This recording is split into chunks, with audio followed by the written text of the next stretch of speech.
just a quick demonstration on how to play the sliding E chords. The E chord, I always say the guitar is kind of built in the key of E, similar to how the piano, I would say, is built in the key of C. All of the white keys on the piano make up the C scale. I feel like the E, because the bottom and top strings are E on the guitar, it's very easy to play, I think, in the key of E. You can take this E chord, you can slide it up one fret and another fret. These have some cool sounds. That one's a little clashy to me, but then this one's nice. I don't like this one.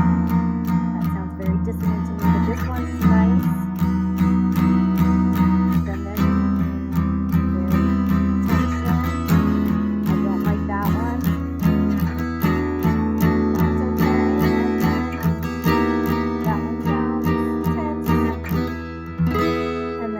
Up to E again. So this is an octave higher. If we play an E chord up here, it's exactly an octave higher than this E chord. So my favorite spots are home, and then fret 7, and then fret 9. And I love to jam on those 3 chords. Now the cool thing is that's actually the 1 chord, E, the 4 chord, A, and the 5 chord, B.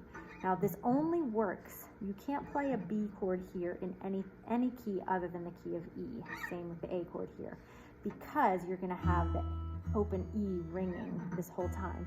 So it creates what's called a pedal tone. The whole time that you're playing this, you're gonna have almost like a drone on the E. So you would only want that on the 1 chord.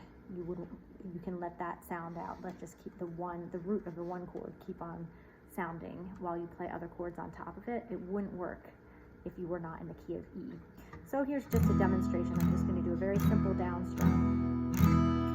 Now I'm going to slide up to fret 7, and then up to fret 9.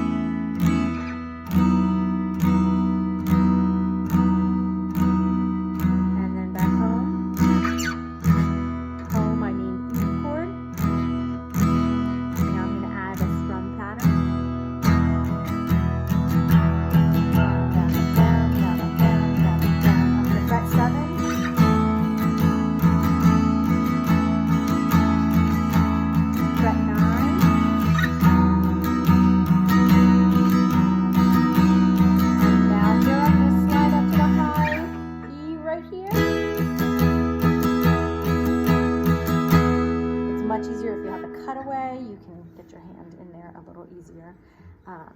But there's any song that has kind of a chill, mellow vibe to it and uses just 1, 4, and 5 chords, you can play just that way. If it has other chords, you just have to figure out how to play them in that mix. You'll have to change out of that position.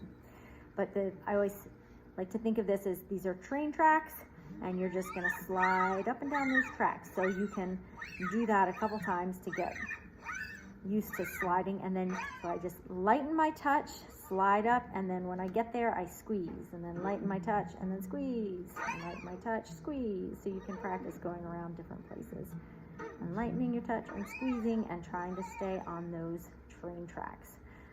It's a little tricky to get good at it at first. The fingers aren't necessarily used to doing that. Another thing you can do is pretend that you're dusting the strings to get that motion. Lots of different ways you can kind of trick your brain into getting your fingers to do what you want. So train tracks or dusting the strings, whatever works for your brain.